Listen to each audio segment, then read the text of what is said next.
Senhoras e senhores, testando, testando, ótimo.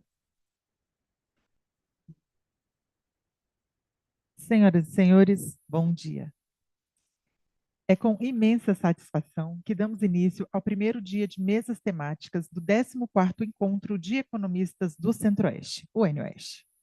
Este evento é promovido pelos Conselhos Regionais de Economia do Distrito Federal, Goiás, Mato Grosso e Mato Grosso do Sul, contando também com o apoio dos Conselhos Regionais de Economia de Tocantins e Minas Gerais.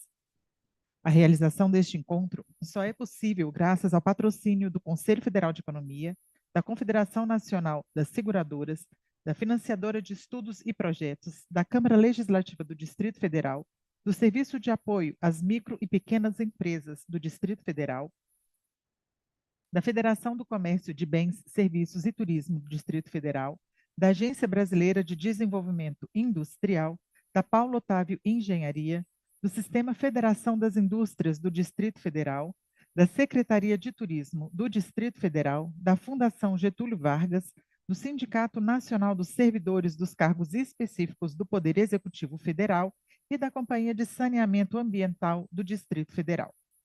Em nome das instituições mencionadas, agradecemos ao Sistema Fibra por disponibilizar o auditório do SESI Saúde para a realização deste evento. Sejam todos muito bem-vindos.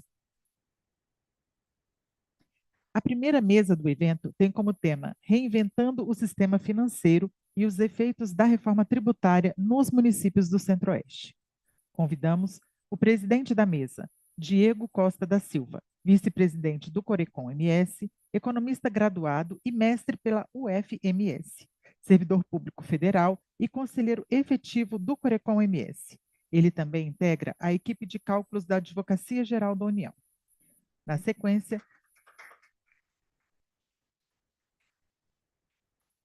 sequência, chamamos a mediadora, Luciana Acioli, presidente do Corecon-DF, economista com doutorado pela Unicamp e pós-doutorado pela Universidade de Cambridge, além de pesquisadora do IPEA. Por fim, convidamos os painelistas, Rodrigo Alves dos Santos, superintendente de controladoria do BRB, economista com especialização em finanças quantitativas e mestrado em finanças pela IAE Paris de Sorbonne.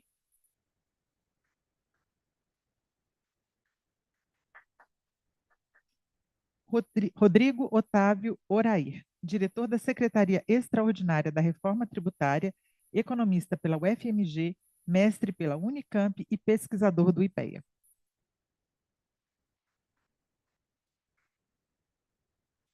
Vamos iniciar essa rica discussão e as perguntas poderão ser feitas de forma online pela leitura do QR Code.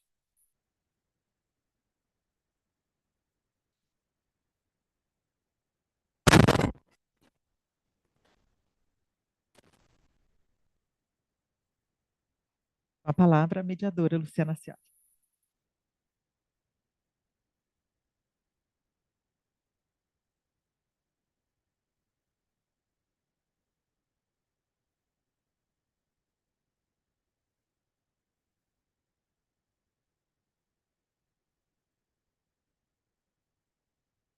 Bom dia a todos e todas que aqui se encontram. Quero agradecer a presença de todos e peço que nos acomodemos de maneira a ficarmos confortáveis para o debate que teremos hoje pela manhã. O tema hoje, nesta primeira mesa, será... Só um minutinho. Nosso painel está ligado a uma discussão muito importante, que é reinventando o sistema financeiro e os efeitos da reforma tributária nos municípios do Centro-Oeste.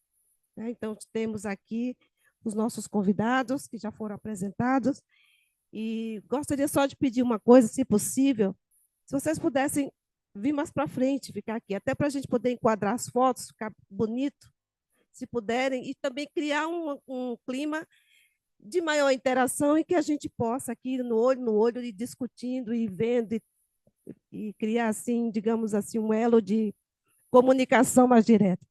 Agradeceria muito. Vamos ficar juntos e vamos debater. Então, dado, muito obrigada. Vamos ficar lindos na foto, todo mundo junto. Então, eu passo agora, assim, mas não falando da importância do tema, apenas um minuto. O tema de sistema financeiro, da reforma tributária, são temas caros à economia brasileira, né? Nós temos a reforma tributária, que está aí na pauta, com a tentativa de fazer com que o nosso sistema seja mais simples e traga também o seu viés de justiça social. O Rodrigo Oraí tratará deste tema, nos agraciará com a sua experiência, né, ao fazer todo esse estudo e participar da equipe que elaborou e está aperfeiçoando a reforma.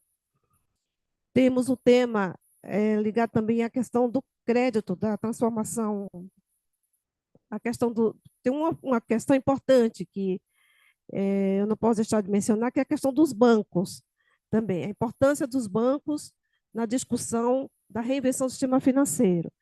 Nós vimos, né, há pouco tempo, tivemos o G20, agora a discussão do BRICS e outros sobre a importância dos bancos multilaterais agindo junto com os bancos nacionais e regionais, não competindo, mas com complementação de carteiras para atender com mais eficiência as demandas de um mundo em transição, né? Transição energética, preocupação com o clima. São temas também importantes. Bom, eu vou começar, então, agora, passando a palavra para o nosso Rodrigo Araí, que falará sobre a reforma tributária.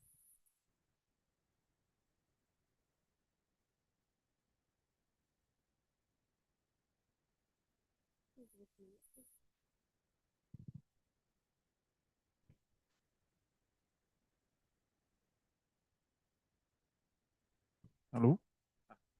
Agora sim, bom dia. Bom dia, primeiro cumprimentar a Luciana, é um prazer. Honra e admiração pela Luciana, minha colega de IPEA, né, na minha casa. Cumprimentar o Rodrigo, cumprimentar o Diego, agradecer os presentes.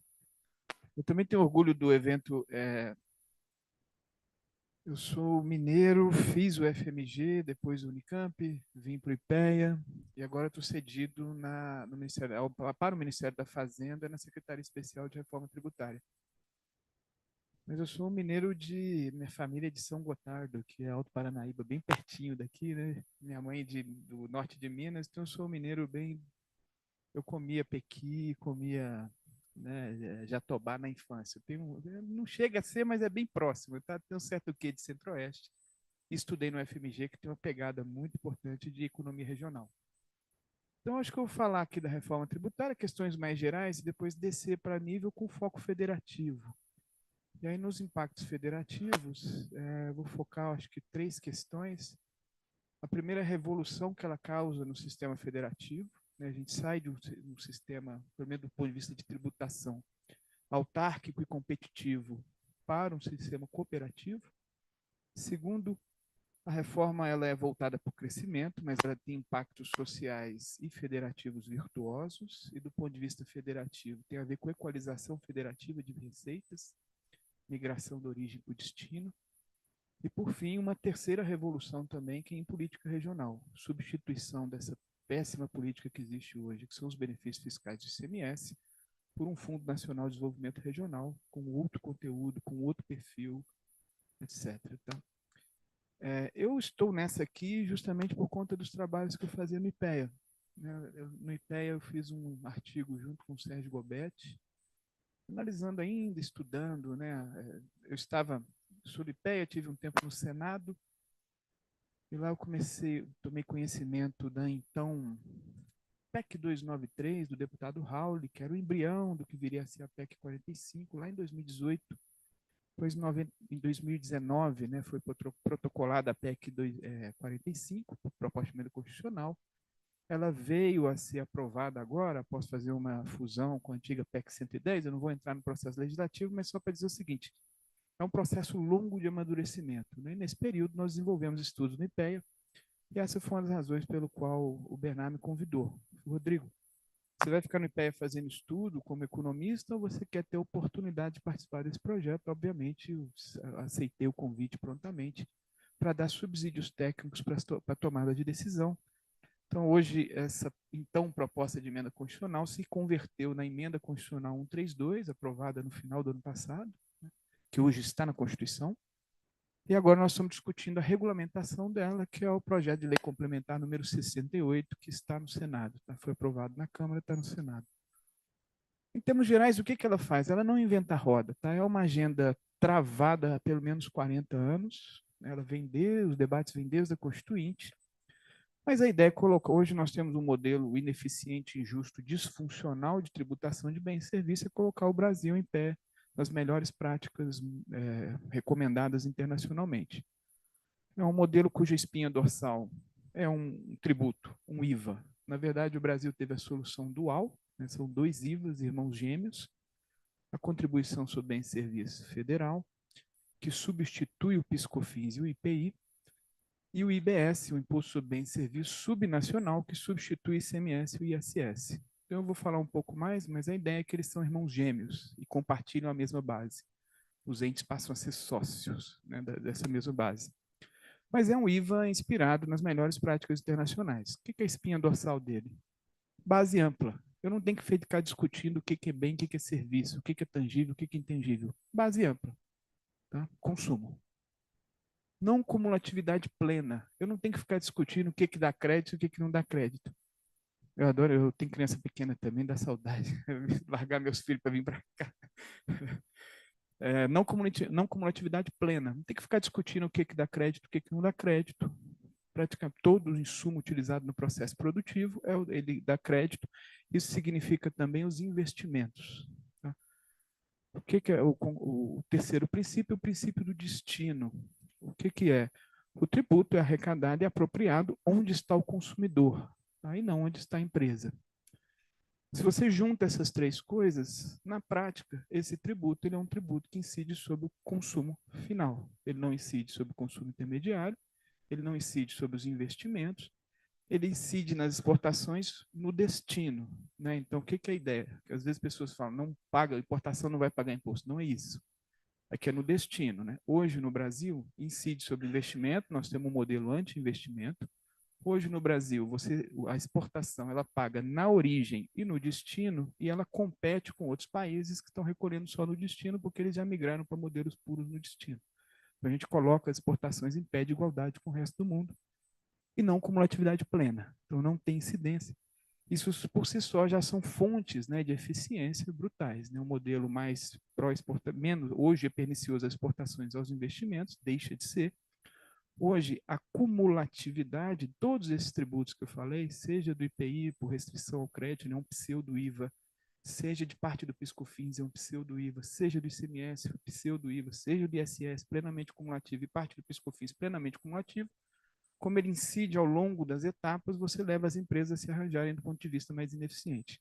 Então, a proposta que trazer para um IVA de espinha dorsal, né, significa uma agenda de crescimento. É um modelo que vai ter arranjos produtivos mais eficientes, pró-exportação, pró-investimento.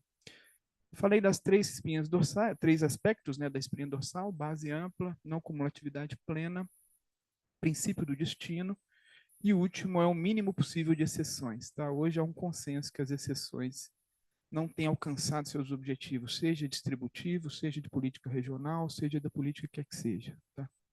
Esse aí foi um pouco, ficamos com algumas cicatrizes. Tá? Por quê? Porque não adianta ser tecnicamente perfeito se não é politicamente viável. Então, ele foi flexibilizado, mas ser incompatível. Tá? Então, só para dar uma ideia, eu lá no IPE, eu me lembro que está um projeto com os colombianos, pessoal da América Latina, queria que descrevesse em uma página o sistema tributário brasileiro. Todos os países entregaram, mesmo no museu, porque foi impossível explicar o que é o ICMS, o IPI, o ISS e o PIS/COFINS em uma página. Não, impossível. Eu gastei 10 páginas e ficou ruim. Né? A nova reforma, eu consigo fazer um gráfico sintético, uma tabela sintética de uma página mostrando todas as exceções que estão presentes hoje.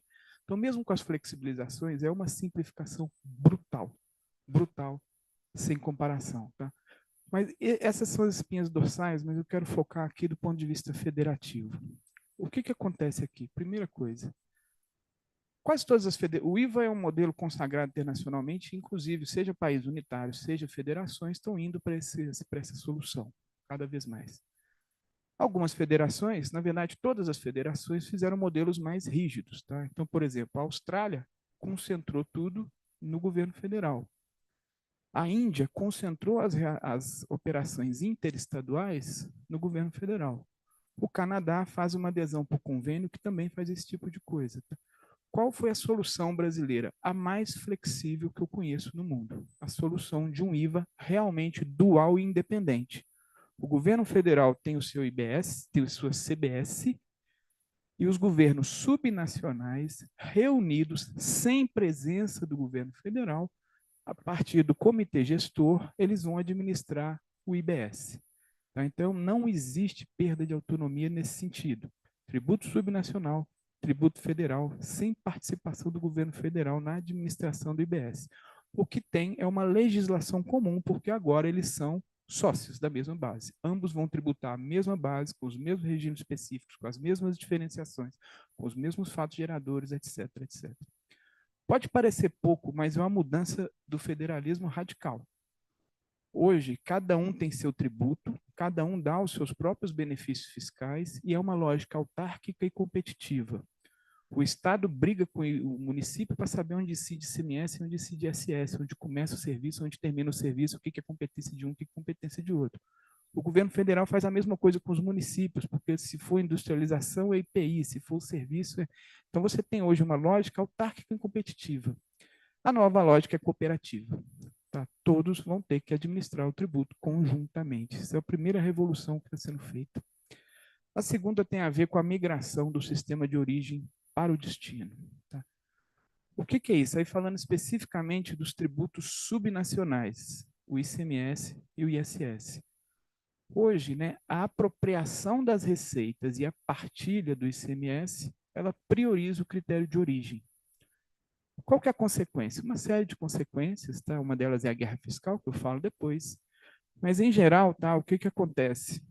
Um cidadão aqui de Valparaíso, Goiás, nosso vizinho aqui de Brasília, quando ele entra na internet e compra um móvel para colocar os livros da filha dele, eu comprei uma essa semana, então estou lembrando desse exemplo, na internet, tá? 12%, a maior parte da arrecadação do ICMS, que é 18% por dentro, né, por fora é mais de 20%, fica no estado de origem, leia-se São Paulo ou Paraná. Tá? Esses 12% que ficam na origem, e não onde está o cidadão, onde ele reside, Valparaíso, tá? Ficam lá em São Paulo, 1/4 disso é partilhado entre os municípios de São Paulo. E como que ele é partilhado? Predominantemente por um critério de valor adicionado. Isso significa que um município como Paulínia, que tem uma refinaria da Petrobras e uma população muito pequena, fica com grande parte da receita sob o consumo do cidadão de Valparaíso. E os municípios mais pobres de São Paulo recebem pouco. A mesma coisa acontece dentro de Goiás. Valparaíso acaba recebendo proporcionalmente muito pouquinho da partilha do ICMS. Outro incentivo perverso, cidadão de Valparaíso que compra um automóvel, faz uma operação de leasing, ele paga ISS para onde? Para Barueri, porque o banco Volk, o banco, não vou falar empresa, mas enfim, o banco da empresa qualquer que está fazendo aquele leasing está sediado lá.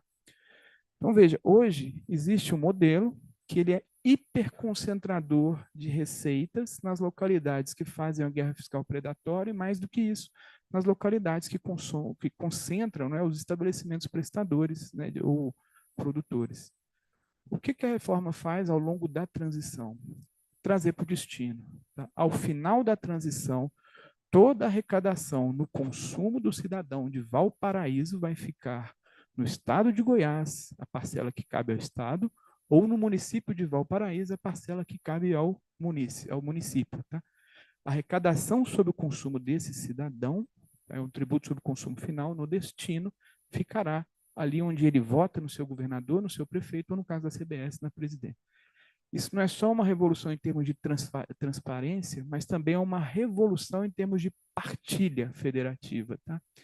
Por isso que quando a gente faz as simulações lá no IPEA, e antes do IPEA agora nós atualizamos, né, primeira simulação estática, né, só de sair de origem para o destino, 16 estados ganham, 11 perdem. Os ganhadores são majoritariamente estados de menor renda, né, menor nível socioeconômico, menores rendimentos e indicadores de pobreza mais altos. E a mesma coisa acontece nos municípios, fazendo a simulação estática, cerca de 85% dos municípios brasileiros ganham, 15% perdem, em geral municípios de menor renda. Tá? Então ganham aqueles de menor renda entre os estados e dentro de cada estado. Os números do Centro-Oeste não são muito diferentes, não chega a ser 85%, está mais perto de 2/3 dos municípios. Tá? Mas esse é um fenômeno absolutamente nacional. Em geral, você tem uma parcela federativa. O que é a virtude dela? É que não é simplesmente que eu estou repartindo as receitas de uma maneira mais próxima do cidadão e coerente, né, de onde ele faz o consumo. É que traz implícito uma equalização fiscal. Tá? Hoje, o nosso modelo ele cria mini paraísos fiscais. Municípios que apropriam com um volume muito grande de receitas, seja do ISS, seja da cota parte ICMS. Nós migramos para um modelo muito mais equitativo, porque ele redistribui em favor de onde está o cidadão, que é onde ele consome, né? Onde ele mora, onde ele reside. E é onde está a pressão por serviços públicos. Né? Se o cidadão mora em Valparaíso, a demanda por saúde, por educação, por todas as demandas de políticas públicas está lá. Não está no Ibarueri, também não está em Hortolândia. Essa, então, é uma segunda revolução. Então, a primeira, modelo federativo. Né? A segunda, essa migração e uma equalização fiscal. E, obviamente, não só não tira autonomia, como amplia a autonomia para a grande maioria dos estados e municípios, que vão poder agora se apropriar da receita sobre o consumo, todo o consumo do seu cidadão, e não mais ser tão fragmentado. E aí, um pouco o país já conduzindo para o último tema, queria falar do Fundo Nacional de Desenvolvimento Regional. O que essa reforma também traz implícita? Hoje, né, o principal instrumento de política regional, infelizmente, no Brasil, são os benefícios fiscais do ICMS. Né? Cada estado tem o seu e ele vai dando ali benefício fiscal. Só que como é um modelo de apropriação da receita na partilha, ele gera um problema de incentivo muito grave que vai redundar numa guerra fiscal predatória. Tá?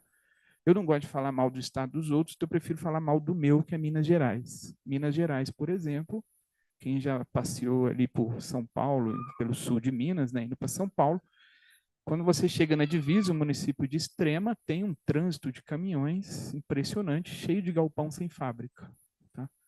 Por quê? Minas Gerais dá um crédito outorgado para que um caminhão, por exemplo, de uma empresa de artigos desportivos, saia de São Paulo, uma transferência entre estabelecimentos, recolha um pouquinho em Minas Gerais e volte para São Paulo, para vender em São Paulo. Por quê? Porque isso é mais barato do que o ICMS em São Paulo. Tá? Aqui só para dar um exemplo mais extremo, mas isso gera, né, por quê? Porque é na origem. Tá? Passou lá para São Paulo, o caminhão fica, o disco saiu de São Paulo, entrou em Minas, fica um pouquinho em Minas. Minas não tem nada a perder fazendo essa guerra fiscal predatória. Ora, se eu não tenho nada a perder, o que na prática acontece? Todos os estados estão empatando. Tá? Então o empresário chega lá em Minas e diz, olha, Espírito Santo, Rio de Janeiro, Bahia me deram o mesmo, estão dando esse incentivo. Você vai empatar ou não vai? Acaba empatando. Na prática, você tem uma guerra fiscal predatória que está deprimindo a base de arrecadação de todo mundo e gerando arranjos absolutamente ineficientes, como, por exemplo, o caminhão ficar transitando para cima e para baixo. E ele é predatório, está fazendo mal para todo mundo. O que a reforma tributária faz? Agora acaba. Não tem mais autonomia de política regional no sentido de incentivo fiscal do ICMS. Agora é todo mundo sócio do IBS e não há previsão de benefícios fiscais do IBS, a não ser aqueles regimes especiais que estão lá na Constituição pré-elencados e definidos na legislação complementar. Você não tem mais autonomia. Você vai ter que tributar tudo de maneira uniforme ou seguindo as regras nacionalmente uniformes. Só que aí tem um óbvio, se eu vou tirar a política regional dos entes, isso não é difícil, né? Então, o que a reforma faz? Ela substitui, portanto, esses instrumentos fiscais do ICMS por um Fundo Nacional de Desenvolvimento Regional. Tá? Então, a União vai colocar no lugar 60 bilhões de reais destinados a fazer a política fiscal com base em subvenção econômica. Tá? Vai ter que sentar, cada estado vai ter o seu, na verdade são 27 fundinhos, cada estado terá o seu, e ele vai ter que sentar e fazer o projeto de subvenção econômica naquelas empresas que ele acha que... E aí esse aí traz, eu acho que, duas mudanças que são extremamente importantes. A primeira, hoje ela é meio predatória. Como é na origem, eu não tenho nada a perder dando incentivo fiscal e no final acaba tendo a falácia da agregação que está fazendo mal para todo mundo. Agora o Estado vai ter um volume de recursos X. Se eu fizer subvenção econômica para uma empresa que não está gerando emprego, não está gerando desenvolvimento, eu estou deixando de dar para outra. Agora eu vou ter que ter um problema de escolha. Eu vou ter que escolher melhor. Tá? Eu não é simplesmente dar e achar que vai dar certo. Agora eu vou ter que escolher, eu tenho um recurso limitado.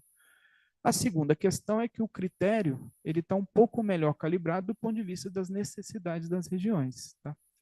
Então, como ficou o critério de distribuição, ele prioriza o critério populacional e também o critério de partilha do Fundo de Participação dos Estados.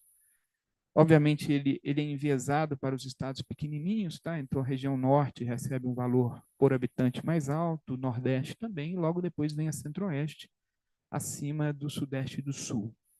Tá? Eu peguei esse número antes, simulando, né, os valores de 60 bi, o centro-oeste ficaria com mais, os 3 estados, né? Aqui falando só, vamos tirar o DF, que o DF é um caso à parte, né? Mas vamos pegar aqui Goiás, Mato Grosso do Sul, ficaria aí em torno de 3,6 bilhões dos 60. Dá em torno aí de 6% do fundo total. É um pouquinho menor do que a população, porque os estados do norte e do nordeste ficam com mais, tá? O centro-oeste quase empata, sul e sudeste ficam com menos do que o proporcional à sua população. Mesmo assim, tá, é 3 vezes o recurso por habitante do que São Paulo. Então, o que significa? Os governadores de cada estado desses vão ter 3 vezes per capita mais recurso do que o estado de São Paulo, por exemplo, para fazer a sua política de desenvolvimento regional. Tá, então, eu acho que eu não quero estender demais para sobrar um pouco, né? Eu acho que a mensagem é assim, a reforma tributária é uma revolução do sistema tributário brasileiro, revolução paradigmática, expectativa de crescimento, mas ela acaba atacando questões sociais federativas. Eu nem abordei tanta social, acho que mais pelo perfil aqui do evento, mas se quiser a gente conversa também. E, em particular, no caso do federalismo, acho que são esses 3 pontos que eu queria destacar. Tá? Primeiro, a mudança de federalismo, né? Federalismo cooperativo, de gestão uniforme. A questão da partilha, né, e da equalização fiscal da migração, origem e destino. E, por último, o redesenho completo da política de desenvolvimento regional. E aí eu acho que nós vamos precisar de muitos economistas e planejadores para repensar a política regional, porque a partir de 2033, quando completa, né, a transição da reforma tributária, ela será completamente diferente do que é hoje. Tá? Temos que virar a página, esquece do benefício fiscal do CMS e começar a pensar agora nesse novo fundo para a gente conseguir pensar em desenvolvimento regional. É isso, agradeço, viu, Luciana, mais uma vez, e me coloco à disposição para a gente conversar aí ao longo da discussão.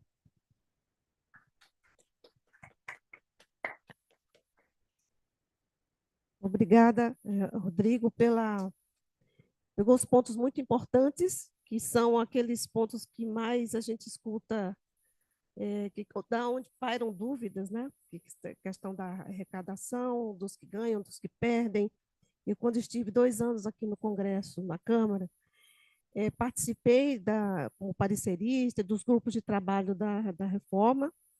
Então, é um tema que atinge a todos os estados, todos os municípios. Lógico que o Distrito Federal tem a sua especificidade, né?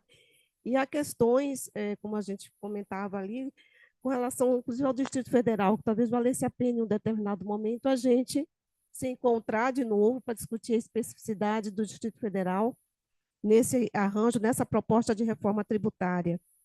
E tem outras questões que a gente pode fazer depois, na hora das questões, mas eu já agradeço por ter antecipado esses esclarecimentos, que a gente sabe que são muitos, porque uma reforma neste âmbito pretende essa simplificação, obviamente com impacto sobre o setor produtivo. E sobre as expectativas dos agentes, né, acaba alinhando convenções contrárias ou a favor, e o debate, o esclarecimento, ele é muito importante para isso, né? Para fazer os ajustes, se forem necessários, e também para convencer, digamos assim, de que nós precisamos, de fato, de uma reforma que tenha um mínimo de racionalidade e de previsibilidade por consequência. Bem, agradeço, então, essa explanação e desejar... Hã? Vai se dar bem. Já estão antecipando aqui que o Distrito Federal se dará bem. Pode? Sim, pode ser depois.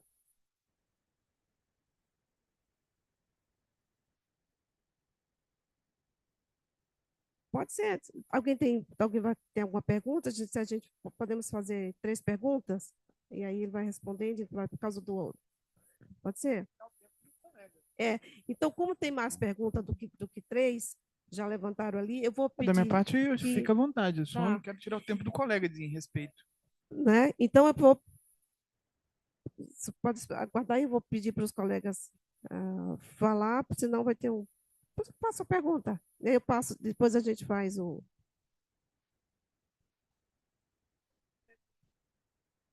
Já que quer pegar um fio da meada.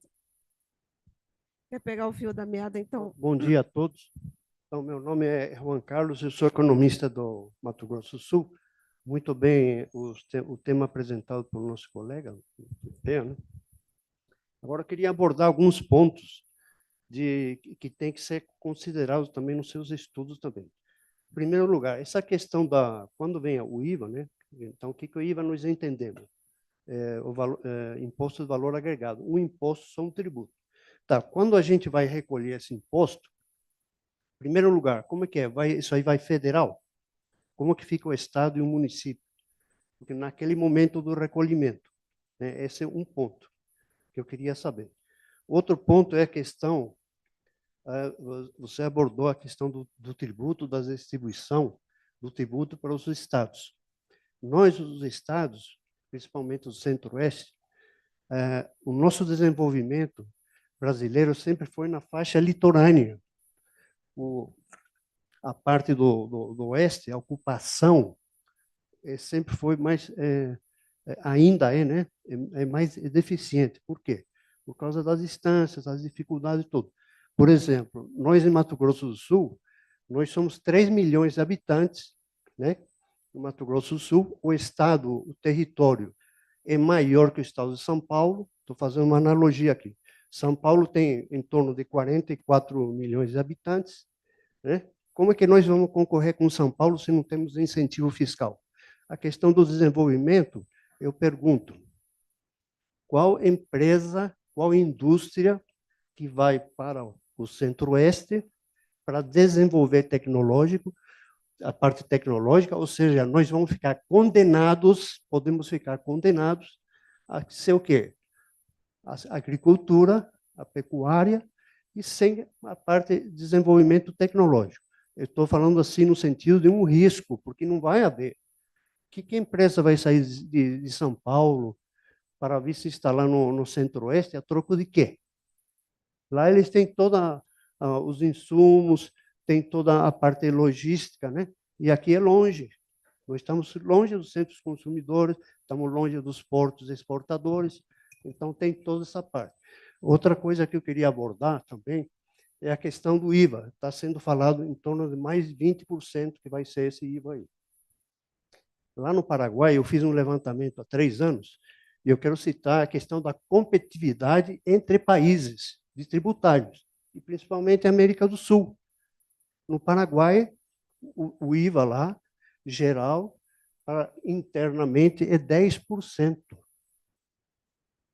Tá? O custo do empregado, eu fiz lá nas empresas, 33%, ou seja, a cada R$ 1.000 de salário, a empresa custa para o empresário 1.330.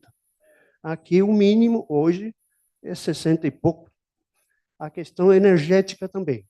O custo energético lá. Lá no Paraguai se paga a menos da metade a tarifa do que se paga no Brasil. Para exportar lá, quem vai exportar é 1%. Então, nós temos nos planejamentos que estão sendo feitos, eu peço o favor, né, que se atente a esses detalhes também de competitividade entre países e também essa questão de limitação dos estados que estão mais afastados ou com pouco desenvolvimento, porque poderá condenar a falta da industrialização, ou a falta de desenvolvimento industrial. Muito obrigado. Perfeito. Ó, anotei rapidinho aqui, viu, Juan? Se qualquer coisa, me corrija. Eu vou falar bem Não, rápido não. para não tirar o tempo aqui do colega, mas vamos lá. Questão de recolhimento vai ser separado, tá? Então, o que que é a ideia? IBS é IBS, CBS é CBS. O governo federal não se mete em receita do IBS. Não se mete em receita do IBS. Então, o que está prevendo? Haverá uma integração dos documentos fiscais. Então, vai continuar tendo emissão de nota fiscal eletrônica, um repositório comum, de modo que o governo federal vai ter acesso aos documentos fiscais dos estados e do município, até para fim de auditoria. Mas depois desse repositório comum, ele abre e cada um tem a sua apuração. As apurações são separadas, tá? Para o contribuinte, eles vão juntar num portal só. Então, para o contribuinte é como se fosse um tributo, com dois pedaços. Mas do ponto de vista da administração tributária, ele apura duas apurações separadas.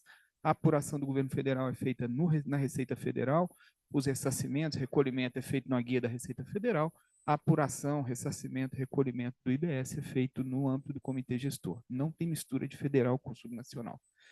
Política fiscal. Hoje a política fiscal de incentivo fiscal do ICMS não funciona. Ela é predatória, as avaliações são horrorosas sobre ela. O que é a nossa chance? Trocar essa que não funciona pelo novo Fundo de Desenvolvimento Regional. Continuará sendo possível fazer política de desenvolvimento regional, mas ela vai ser por subvenção, o que é até melhor, tá? Porque com subvenção você tem transparência no orçamento, você consegue colocar metas. Então, acho que o nosso grande desafio é sair de uma política que não funciona e fazer com que a nova funcione. Eu clamo os economistas a ajudarem, tá? Hoje não tem a ideia é que a gente tenha algo que de fato venha a funcionar, que é o Fundo de Desenvolvimento Regional. Terceira questão, a reforma não aumenta carga tributária. A ideia é trocar um sistema ineficiente, injusto, por um mais eficiente e mais justo, arrecadando exatamente a mesma coisa. Tá? Hoje, a alíquota modal no Brasil é de mais ou menos, se você for pegar a alíquota modal de ICMS, mais comum nos estados, e colocar mais 9,25 de PIS/COFINS, calcular por fora, hoje a modal no Brasil é de 34,4. Nós estamos uniformizando, queríamos ficar perto de 21, 22. O Congresso, para tornar politicamente viável, introduziu uma série de exceções. Estamos caminhando, sim, para ser 26, 28. Gostaríamos de ser mais uniforme, mas é muito mais uniforme do que hoje. Tá? Mas não tem aumento de carga tributária. Em termos de competitividade entre países, uma das grandes virtudes do IVA é justamente essa neutralidade. Tá? Então, a importação do Paraguai vai pagar os mesmos 28 do que o produto nacional. Se você quiser ter um estímulo à produção nacional, para isso existe o imposto de importação. Então, o IVA ele é no destino, tá? Do mesmo jeito que o tributo, a exportação do Brasil para o Paraguai vai recolher o tributo, o valor do tributo lá no Paraguai, no destino. Então, essa é das grandes virtudes dele, ele é neutro, né, do ponto de vista da competitividade internacional. E, na verdade, ele é até melhor para o Brasil, porque hoje você paga na origem e no destino, você vai migrar para um modelo que você vai competir em pé de igualdade com os outros de lá, e os de lá vão estar aqui da mesma maneira. Tá? Custo energético cai. Tá? Hoje, no Brasil, o que é o grande problema de ICMS? Como você tem essa erosão da base de arrecadação por conta da guerra fiscal, o que os estados fizeram? Concentrar a arrecadação nas chamadas blue chips. Por quê? Porque elas são no destino, não são na origem. A origem é a base móvel que está deprimindo. Os estados começaram a arrecadar muito em energia elétrica, telecomunicações e combustíveis. Bom, com isso, tá, as alíquotas que incidem hoje sobre energia elétrica e combustíveis e telecomunicações no Brasil são muito mais altas do que essa modal.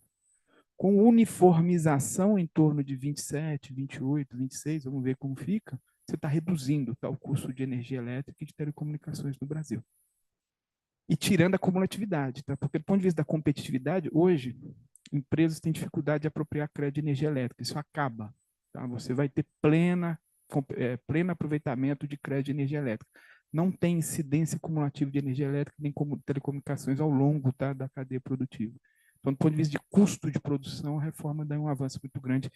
Mas eu acho que eu espero ter passado por todos os pontos muito rapidinho para não dar prejuízo ao colega que está aqui também.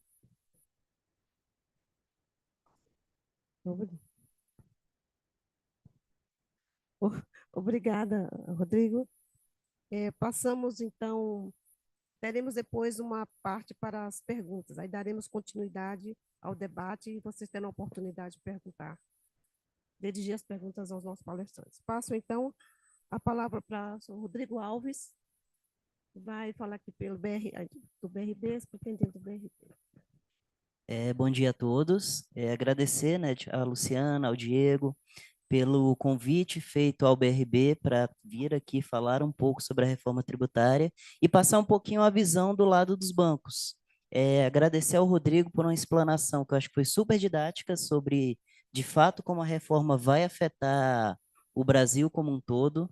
Acho que o sistema financeiro vê com muitos bons olhos a reforma tributária, o que ela pode trazer de ganho de produtividade, o que ela pode eliminar de ineficiência no país. Acho que, de fato, vai ser uma revolução e até em termos de ganho de PIB potencial.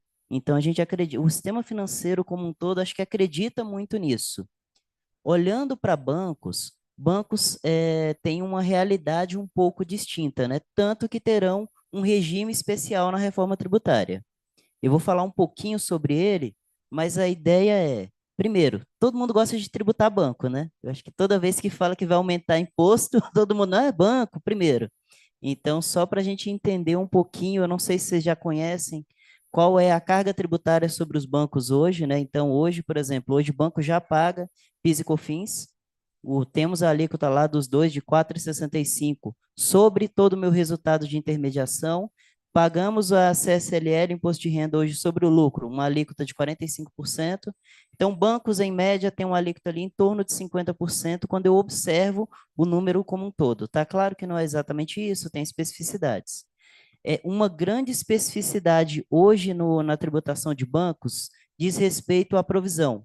Então, o que o banco faz? O banco, toda vez que faz um empréstimo, tem que fazer uma provisão para arcar com uma perda que ele pode ter no futuro. Então, essa provisão que o banco faz gera uma despesa para ele.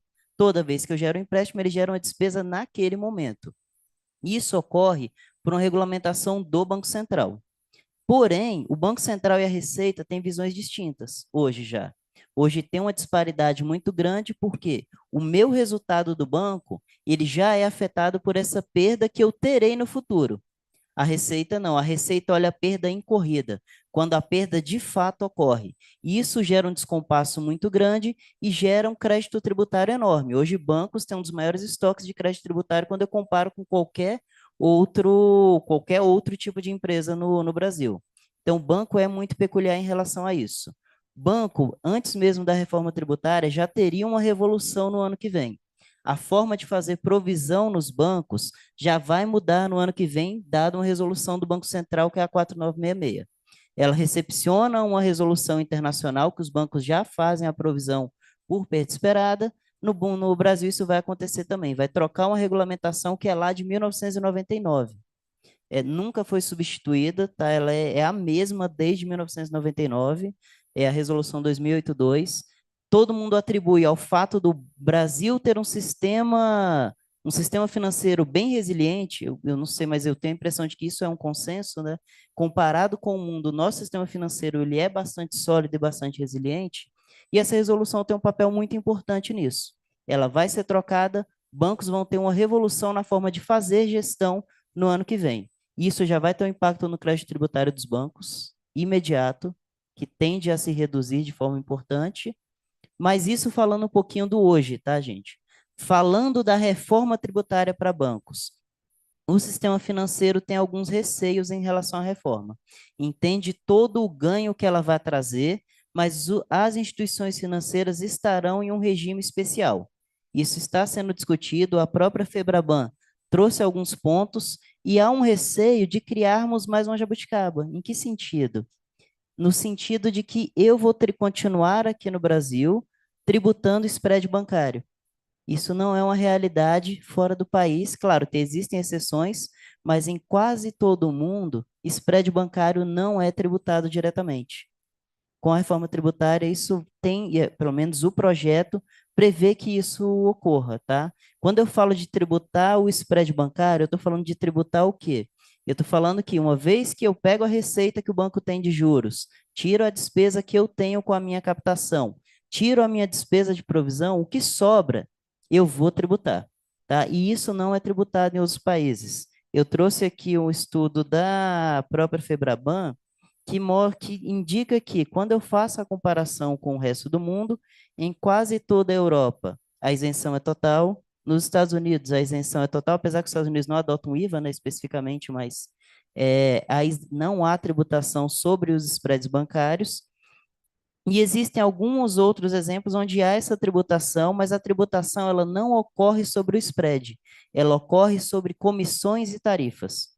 Então, tarifas que o banco cobra, sim, em outros países ela é tributada como uma tarifa, como um tributo sobre o consumo. Aqui no Brasil, ela também é tributada e vai continuar sendo tributada com o advento da reforma. Então, eu só queria trazer um pouco desse ponto, é porque é um ponto menos discutido, né? O sistema financeiro, de fato, não é tão abordado em linhas gerais, mas ele tem um papel fundamental no desenvolvimento. Porque, de fato, toda vez que eu estou tributando spread, naturalmente uma parte disso passa para o consumidor e, naturalmente, uma parte disso afeta o desenvolvimento econômico como um todo. Então, hoje, olhando para a rentabilidade dos bancos, o próprio Banco Central faz uma estimativa, ele decompõe o spread bancário para entender qual é o impacto da tributação, e hoje cerca de 21% do que eu tenho de spread, ele vem em função da tributação. Então, é esperado, sim, que até o momento todas as discussões caminham para que ocorra essa tributação no spread, mas, claro, acho que é um ponto que também é premissa em toda a reforma, é que não vai haver aumento do que os bancos pagam hoje. Então, isso deve ocorrer. Só falando assim, eu estou aqui reclamando um pouco, né? Mas, na verdade, assim, não é esperado aumento da alíquota tributária em função da reforma do que hoje os bancos já pagam.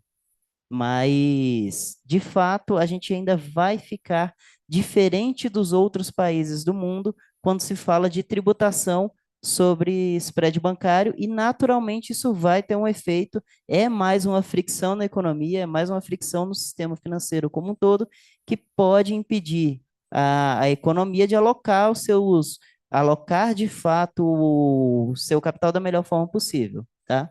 Destacando também uma grande diferença, e isso pode trazer benefício para as empresas, aí falando um pouco do outro lado, é que as empresas poderão constituir crédito tributário sobre também aquele valor que foi pago de imposto no próprio empréstimo, tá? Então, essa é uma mudança, acho que relevante, positiva, deve sim ter um impacto positivo na economia como um todo. Tá? Eu acho que era, para ser breve, né? A ideia era só trazer um pouquinho esse ponto para o debate. Eu acho que é um ponto pouco discutido, mas que tem um papel que vai afetar a economia como um todo, e hoje está só no grupo da Febraban, na discussão direta com o governo. Obrigada, Rodrigo. Rodrigo Alves. Excelentes pontos, realmente, de fato. Nós não discutimos muito, né, quase nada sobre a tributação do sistema financeiro, dos bancos, no caso específico, você trouxe a questão dos bancos. E por que também é um ponto importante? Porque se isso tem impacto no custo do crédito, então tem impacto no custo da decisão de investir. E nós sabemos que a decisão de investimento, qualquer equação macroeconômica, a gente sabe que faz parte. Quando você faz um cálculo, né, das receitas presentes, receitas futuras de investimento, você inclui aí o gasto com financiamento, quanto você vai financiar para colocar uma planta nova, enfim, e outras transações decorrentes da decisão de investir. E são os bancos também o pulmão das economias, né, porque criam crédito, criam moeda, e tem todo aí uma questão importante. A questão, assim, que vamos deixar para depois que fique, é como que, na prática, se poderia pensar essa questão da provisão, né, que ela é importante porque ela é supervisionada pelo Banco Central. Nós sabemos que depois de 2008, da crise financeira de 2008, aumentou muito a supervisão, né, sobre o sistema financeiro, e somos, sim, considerados como um sistema financeiro resiliente, dados nossos requisitos de o mínimo de liquidez que você tem que ter para fazer frente a uma quebra, e nós fomos bastante vigilantes com relação a isso, e somos considerados somos considerados como um dos países com mais resiliência à crise financeira por parte do nosso sistema, inclusive do nosso sistema bancário. O que fica é a questão do encarecimento do crédito e os juros. Acho que é uma questão que fica de que forma a reforma tributária poderá melhorar ou diminuir, que é uma questão para você, melhorar ou diminuir a decisão do investidor quando ele pensa no quanto que ele vai pagar por um empréstimo. Bom, fazendo esses comentários e agradecendo, já passo então para o Diogo. Diogo, desculpe, Diogo. Eu tinha lido Diego, mas é Diogo. Tá bem, desculpe. Então, Diogo, você então, tem toda a palavra aqui para fazer essa explanação. Bom dia a todos. É um prazer estar aqui no Enoeste, que é o meu primeiro. Agradecer o convite da presidente Luciana e a dupla de Rodrigo Otávio e Rodrigo Alves. Com relação ao sistema financeiro, eu estive dando uma pesquisada com relação ao impacto da reforma tributária. Eu estava vendo que existe 4 regimes, né, da reforma, que é o regime geral, o regime diferenciado, o regime participativo e o favorecido. É isso mesmo? Não, são 4 faixas de regimes, né?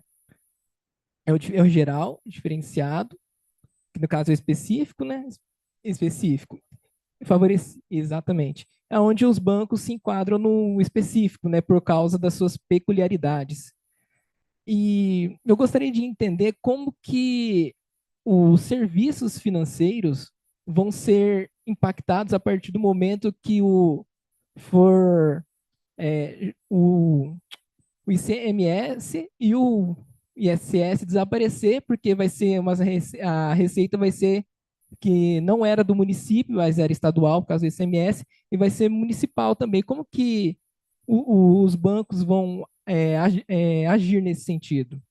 Isso que eu gostaria de saber, do Rodrigo Alves.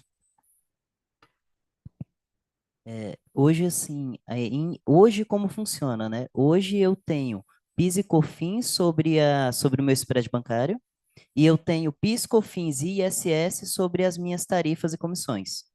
Então, hoje, de fato, os bancos, vamos até perguntar, a gente também está tentando, como está em discussão, entender como vai ficar justamente a divisão do CBS e do IBS em relação a esses impostos. O que os bancos têm clareza até o momento é de que a alíquota não deve subir. Então, a alíquota hoje praticada para eles não deve subir. Quando eu falo de tarifas, incluindo as tarifas, eu estou falando de quase 10% de tributação, que seria equivalente ao consumo. O que acontece hoje? Hoje os bancos, de fato, um problema no país que é apontado já há muito tempo é o custo do crédito. O custo do crédito tem diversos fatores associados a eles, mas, de acordo com o último estudo do Banco Central, cerca de 21% do custo do crédito vem da tributação.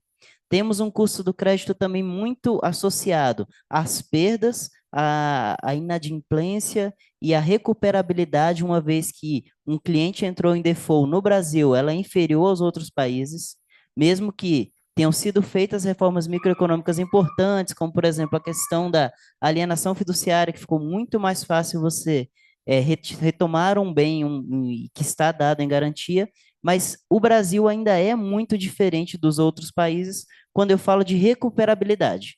A minha inadimplência é alta, e uma vez que o cliente ficou inadimplente, é difícil reaver aquele dinheiro, tá? E reaver aquele recurso, isso impacta o custo do crédito. A nossa expectativa, Diogo, é que essencialmente a carga tributária com o advento da reforma permaneça a mesma, mas nós vamos continuar não competitivos em comparação com o cenário internacional. Eu continuo com uma distorção relevante no sistema financeiro em relação ao que o resto do mundo pratica em relação à tributação do spread. Mudança operacional ainda está sendo discutida, tá? Em relação a como que vai ficar, como que eu vou pagar. mas sabemos que virará CBS e IBS e que a carga em tese continuará a mesma. Aí o Rodrigo pode até me corroborar, né, se de fato, tá bom? Posso, e aí vou discordar de um ponto.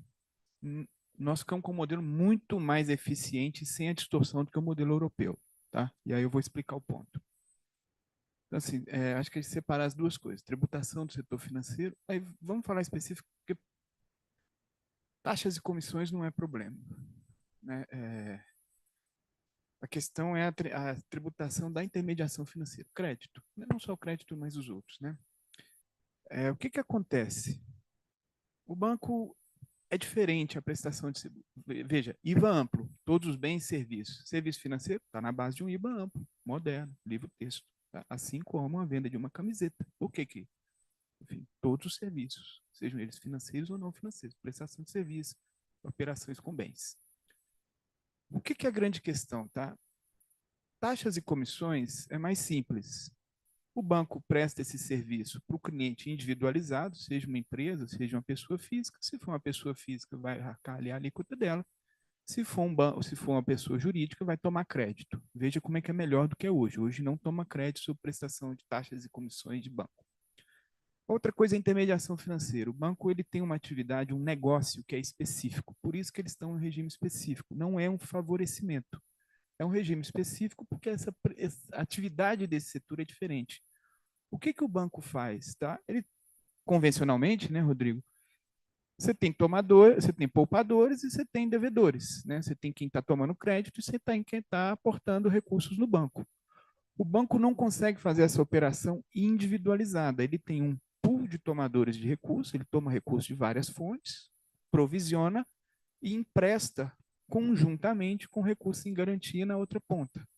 Ele não consegue fazer essa individualização. Eu peguei o empréstimo do Rodrigo e emprestei para o Diogo. Eu não consigo fazer essa cadeia de crédito individualizada um por um. Por isso que a recomendação no banco é, ao invés de você fazer a cadeia de crédito e débito regular de um IVA, é você apurar a margem. Então, você não precisa fazer um por um. Você pega o banco todo, pega todas as receitas, os créditos, quanto que ele recebeu, apura a margem, e aí você tributa a margem, que é o valor adicionado do banco. Você tributa o valor adicionado do banco do mesmo jeito que você tributa qualquer valor adicionado de qualquer operação com bens e serviços. A única coisa é que a sistemática de apuração é diferente, porque esse negócio do banco é típico. Os IVAs antigos evitaram ir por isso, porque achavam difícil. O IVA europeu é um IVA antigo, tá? Da década de 60, da década de 70, assim como o nosso sistema tributário é assim. Eles resolveram dar uma isenção. Isenção é ruim para o sistema. Tá? Por exemplo, o banco lá, como é uma isenção, não é que ele não está pagando, de fato, não está incidido no crédito, mas ele não está tomando crédito de nenhuma aquisição que ele compra. O banco pode gastar com equipamento de informática, prestação de serviços de vigilância, telecomunicações, energia elétrica, ele não toma crédito de nada, ele está pagando. Tá? O Banco Europeu está pagando. E ele, inclusive, hoje, a Europa está discutindo o modelo de tributar a margem e rever a isenção, porque eles estão em desvantagem em relação aos bancos norte-americanos que têm o sales tax. O sales tax não incide sobre insumos, o deles incide, eles estão em pior situação. Então, está todo mundo. E aí você tem essas gerações novas de IVAs olhando e falando, pô, vamos fazer um modelo bonitinho, vamos fazer um não cumulativo que tributa a margem e que transfere crédito. A África do Sul está tentando fazer, a Nova Zelândia está tentando fazer, a Austrália está tentando fazer os IVAs mais modernos. Nós estamos colocando em prática isso. Tá? Nós estamos colocando o modelo mais moderno de tributação de crédito do mundo. O que, que o nosso modelo vai fazer? O banco vai poder aproveitar crédito de tudo que ele comprar, tá? Tudo que ele for comprar para atividade de intermediação financeira, seja compra de um equipamento de informática, seja compra, gasto com energia elétrica, gasto com telecomunicações, gasto com telemarketing, gasto com o que for que ele compre, ele vai tomar crédito e ele vai ter uma alíquota reduzida, veja, reduzida sobre o spread após descontar todos os créditos. Mais do que isso, quando ele fornecer crédito para uma empresa, a empresa vai poder se creditar de uma parte da incidência na saída proporcional ao spread bancário do banco. Do banco. O spread normalmente, assim, aquilo que for acima da Selic, ela vai poder se creditar. Olha a virtude, e isso tudo calibrando a alíquota para manter a carga dos bancos atual. Então, hoje, nós temos os bancos com um tributo sobre o spread, o PIS/COFINS, nós temos os bancos não aproveitando crédito de nada, tá? Todo o ICMS que o banco gasta com energia elétrica, ele não compensa, é um custo. No novo modelo, ele vai passar a compensar isso, há uma incidência no spread, com transferência de crédito para a empresa. Tá? Então, a expectativa nossa é que nós estamos saindo de um modelo. E aí, uma coisa importante, banco é tão forte no Congresso que isso está na Constituição. Tá? Então, nós vamos sair de um modelo ineficiente, que é o atual, em que tem cumulatividade e não transfere crédito, para um modelo não cumulativo e que transfere crédito para as empresas com uma alíquota que vai ser calibrada para manter a arrecadação atual. Por isso, ela vai ser reduzida. Tá? Então, nós estamos migrando do modelo com a mesma carga e mais eficiente do que o modelo atual. E uma solução, assim, paradigmática. Ah, cara, você fez a pergunta sobre como é que vai ser a partilha IBS-CBS, né? Isso. Aí a partilha IBS-CBS não é específica do banco, ela vai ser feita para toda a arrecadação. Então, como é que ficou a reforma? Né? Ela tem que ser neutra do ponto de vista da carga tributária, não só dos bancos, mas da carga tributária como um todo. Então, as alíquotas do novo sistema elas vão ser calibradas, tá, para repor a arrecadação atual. Então, a alíquota da CBS vai ser calibrada para repor PIS/COFINS e o IPI, que vão ser substituídos. A alíquota do IBS vai ser calibrada para repor ISS e ICMS. Grosso modo, tá? Regrinha de bolso. A CBS é mais ou menos 1/3 do que do IBS. E essa mesma proporção que é feita para tudo vai se aplicar mais para o banco. Tá? Então, o banco vai ter uma alíquota reduzida, sendo que dessa alíquota reduzida, mais ou menos 1/3 vai ser o federal, 2/3 vai ter a parcela subnacional. Do ponto de vista do banco, é como se ele estivesse pagando um tributo só. Tá? A única coisa é que na hora que ele recolher, uma parte vai lá para o comitê gestor para os estados e uma parte vai para a União e fica no âmbito do Tesouro e da Receita Federal. Entendido, muito Eu falo obrigado. muito, cara. Nossa Que Senhora. isso, Rodrigo. Eu acredito que é um tema, né, que está aí, né, em exposição, está em discussão e hoje está no Senado para novas análises, né, porque vai ser transformado em lei complementar e acredito que a partir daí que nós poderemos ver quais são os impactos de fato, né, para as empresas, como que isso vai chegar ao consumidor, que acredito que é o que importa, porque o consumidor lá na ponta, ele acaba sempre acreditando que está pagando muito imposto, mas se não houver uma explanação, se não houver uma discussão, mas uma linguagem também um pouco mais facilitada para que o consumidor comum possa entender de que o que está ocorrendo está facilitando para ele, de que ele vai pagar menos e de que isso está sendo proposto para melhoria e crescimento do nosso país, acredito que essas discussões, até que seja realmente consolidado esse novo sistema em 2033, né, ainda temos uma caminhada muito grande para que o nosso sistema ele continue sendo, continue, né, seja justo, seja mais eficiente e que todos possam usufruir da melhor maneira possível. Eu gostaria de saber se mais alguém da plateia tem alguma pergunta. Eu só queria pedir que as pessoas fossem bastante sucintas e fossem direto ao assunto para que a gente possa cumprir o horário.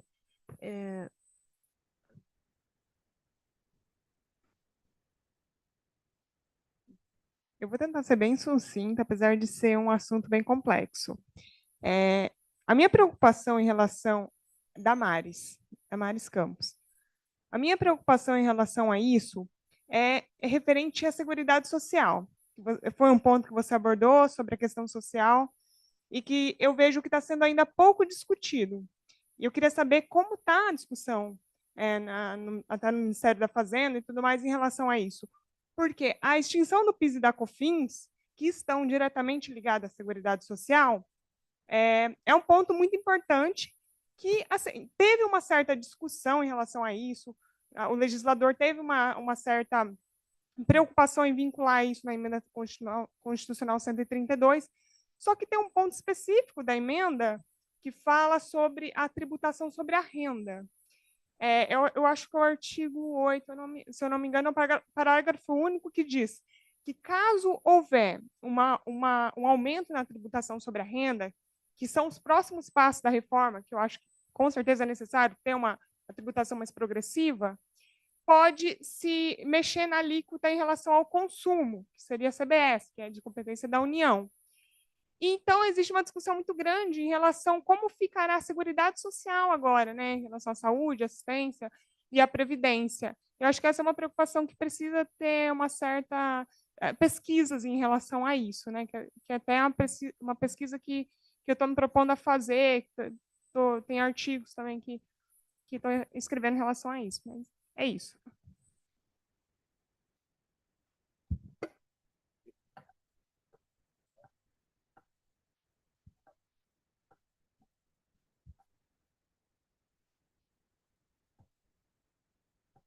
Só mais uma.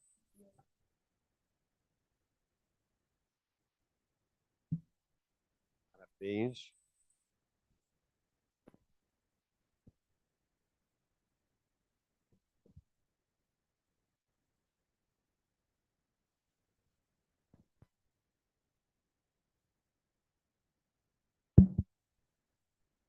Bom dia a todas, todos. Parabéns pela mesa. O assunto que começa este nosso ENEOeste, importantíssimo. Eu acho que daríamos para fazer só o evento sobre essa questão. O que foi apresentado foi um aperitivo. Mas a minha indagação é que eu dou aula e muitos alunos me perguntam, né? Professor, como que vai ficar essa decisão sobre aquilo que não vai ter incidência no imposto, vai ficar com o imposto zero? Então, eu queria saber como que isso foi feito nessa decisão, por exemplo, de bebidas, cigarros, remédios, porque hoje o Brasil vive uma necessidade em dois ângulos.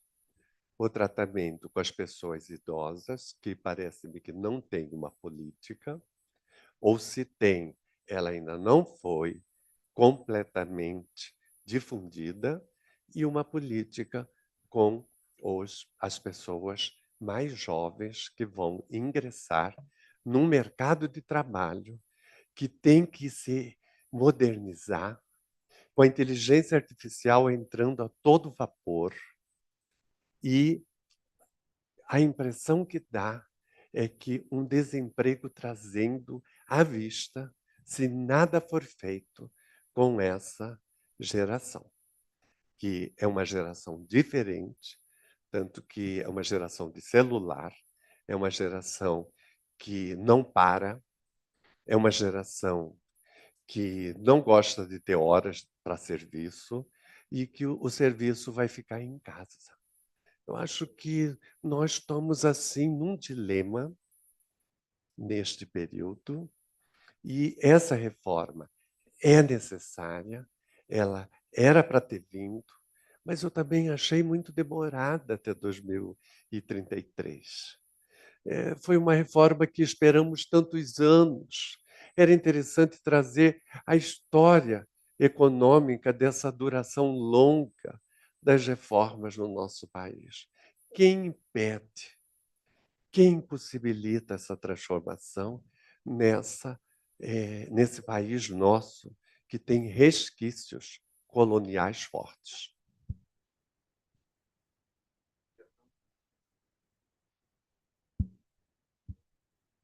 Do IPEA, qual seria a reação do Estado de São Paulo com a implantação do ICMS no destino? As questões das distorções municipais na distribuição do ICMS. Aqui você falou de Paulínia, eu também cito aqui São Francisco do Conde, na Bahia, que tem a primeira refinaria do Brasil, né, se eu não me engano, Mataripe, que foi vendida aí recentemente. E tem alguma questão, embora isso não seja tributo, dos royalties do petróleo? do Rio de Janeiro, por exemplo, tem uma grande concentração atualmente em Maricá e Saquarema. Tá? Se eu não me engano, acho que no ano passado, Maricá recebeu mais de 4 bilhões de reais do ICMS. Essa discussão não pode ser colocada dessa forma, simplesmente também porque na Constituição de 88, diferentemente dos outros, vamos supor, das outras mercadorias, o royalty, o ICMS do petróleo produzido no Rio era recebido em Paulínia, onde era refinado. Não é isso? Obrigado.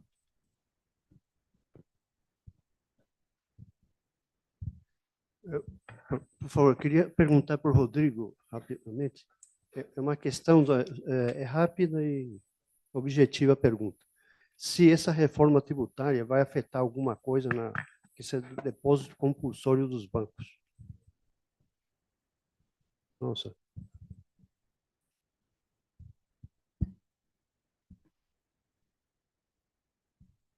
Deixa eu tentar ir bem rápido o objetivo, mas assim, aí se ficar dúvida, pessoal, eu sou economista, adoro contos, então assim, qualquer coisa alguém me escreve. Rodrigo.orair, posso até mandar, não sei que eu tenho olhado muito pouco do IPEA, vai @fazenda.gov.br ou @ipeia.gov.br. O do IPEA devo demorar mais tempo para responder, mas aí qualquer coisa a gente troca mensagens, etc. Damares fez uma pergunta. A reforma tem uma concepção que é neutralidade de carga, troca o sistema e mantém, e neutralidade de partilha ou vinculações. Tá? Então, você troca o PIS/COFINS, coloca no lugar a contribuição sobre bens e serviços, CBS. CBS é Seguridade Social. Tira uma da Seguridade Social e põe no lugar outra da Seguridade Social. Tira o IPI, põe o imposto seletivo, eu falei pouco dele hoje, mas com a mesma estrutura de partilha. Então, o que hoje do IPI vai para o FP, para o Fundo de Participação dos Estados, Fundo de Participação dos Municípios, os fundos constitucionais que vocês operam, não é isso? Né, do BNB, continua dentro do seletivo. Tá? Partilha para a saúde, partilha para a educação, então todo continua, ela está reproduzindo. Ela cria também uma prerrogativa, tem muitas coisas que são nas constituições ou nas legislações estaduais. Ela diz o seguinte, eu não vou invadir a autonomia dos estados, mas até que o estado mude a legislação, fica valendo o que é no ICMS e no ISS. No IBS. Tá? Então, por exemplo, São Paulo tem lá as vinculações da Unicamp, o FMI, nossa, estou falando de UFMG aqui, o FMG. Unicamp, o Unifesp e USP continua, a não ser que São Paulo tenha autonomia para mudar. Tá? Então, a ideia é manter, é não se meter em partilha. Aí você tem essa preocupação que é relevante. Ela tem uma previsão, porque há uma preocupação do Congresso de que hoje a carga sobre bens e serviços no Brasil é muito alta, que a gente deveria reduzir a carga sobre bens e serviços e sobre folha e aumentar a carga sobre imposto de renda, em particular da pessoa física. Então, ela tem uma previsão de um gatilho. Caso eu tenha aumentos da carga do imposto de renda, eu possa reduzir a alíquota da CBS. Caso isso ocorra, tá, você teria que calibrar dentro do imposto de renda para não ter efeito por exemplo, instituindo uma contribuição para determinado tipo de renda do capital ou calibrando o IRPJ-CSLL. Mas eu acho que isso aí tem que ser feito lá no imposto de renda. Se tiver essa reforma, você calibra por lá para não afetar a seguridade. Tá? O Fernando fez a pergunta das não incidências, alíquota zero, né? O Diogo deixou claro aqui, a PEC ela prevê os regimes favorecidos e regimes específicos. Regimes específicos, originalmente, era para ser onde você não consegue fazer apuração regular, por exemplo, bancos, que não é necessariamente regime favorecido. Isso é uma confusão. É que você apura de maneira diferente, a base de cálculo é diferente, é a margem, né, é o spread bancário. Os regimes favorecidos, esses sim são favorecimentos, tá? Alíquotas reduzidas para fins de favorecimentos. Alguns regimes específicos acabaram entrando também em favorecimentos. Mas aí o que acontece? Hoje, cada estado tem o seu e a União tem o seu, e eles não conversam entre si. A ideia é que no novo modelo, os regimes favorecidos do IBS e da CBS serão idênticos, tá? Então, o que a gente vai ter? Aqui de maneira muito resumida, viu, Fernando, para você falar lá para os seus alunos. Principalmente, nós vamos ter 4 alíquotas. A alíquota padrão, a alíquota reduzida, que é uma redução em 60% da padrão, e, portanto, 40% da padrão, a alíquota zero, ou isenção, e uma alíquota intermediária, tá? Que é redução de 30%, ou seja, 70% da padrão, para a prestação de serviço por profissionais liberais regulamentados por conselho. O conselho aí vai ter que ter um papel importante nesses próximos anos. Isso aí foi um pleito dos advogados, mas acabou entrando os economistas, contadores, etc., de ter uma alíquota reduzida para prestação de serviço. Então, o economista profissional liberal vai ter uma redução de alíquota quando ele for fazer a consultoria dele. Pessoalmente, eu não acho correto, não, mas isso foi o que está na Constituição, nem tudo que está na Constituição eu acho correto. Mas o principal favorecimento são as duas alíquotas, tá? A alíquota reduzida e a alíquota zero. O que está entrando na alíquota zero? Então, ela é nacionalmente igual, tanto para o tributo subnacional quanto para então, a legislação nacional uniforme, ela está pré-elencada na Constituição.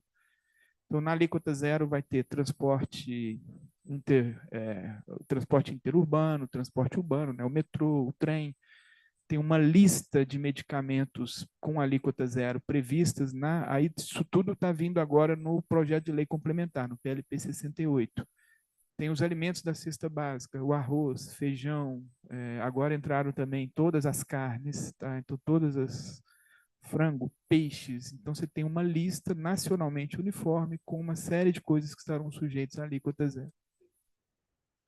Escova de dente, alíquota reduzida. Tem os itens de higiene pessoal, tá?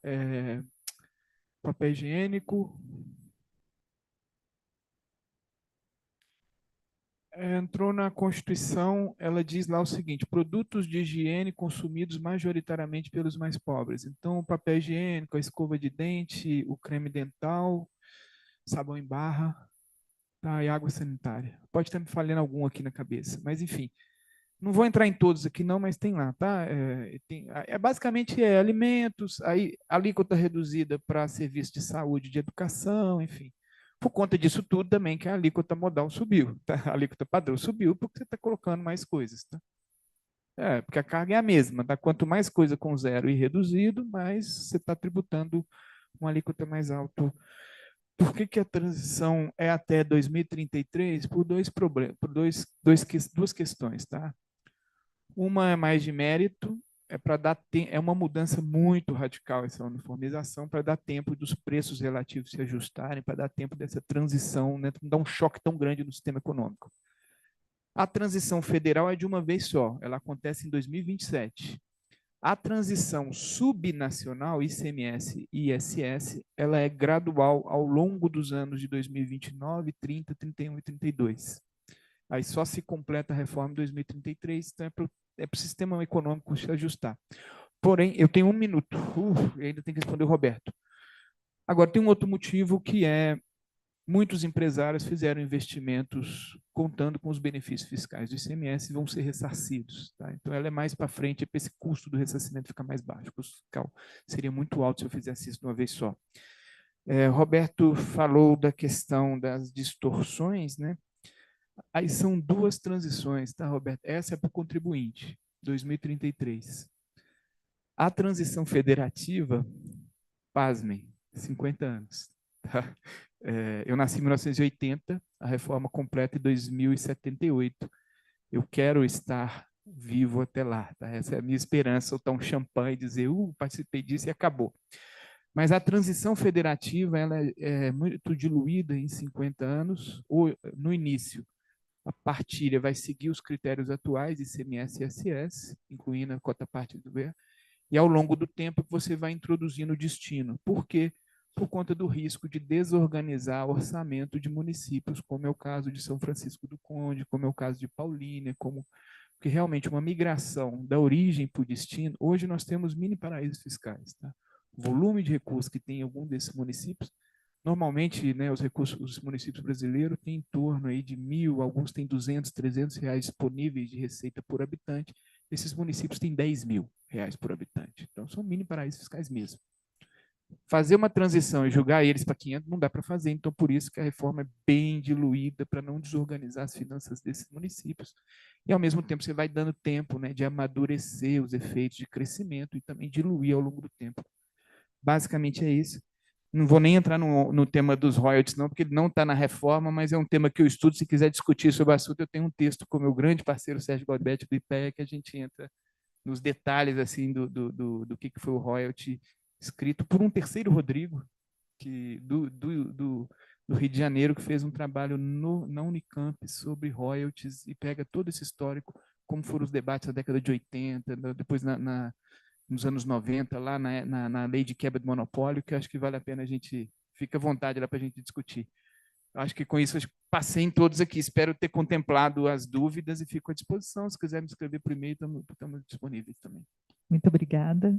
Inclusive, a gente deixou esse QR Code na tela, se vocês quiserem deixar mensagem ou perguntas para os painelistas, eles podem responder posteriormente, ok?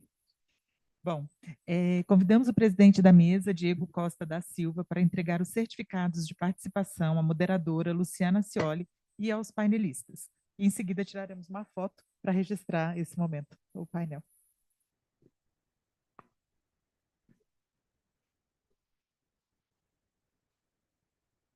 É Diogo. Desculpa, Diogo.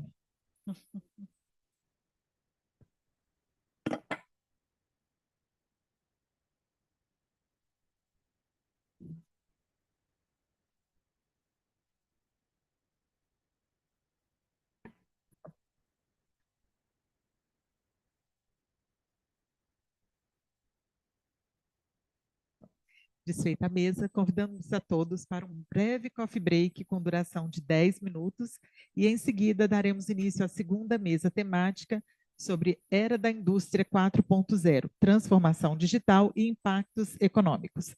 Fiquem à vontade e aproveitem a pausa.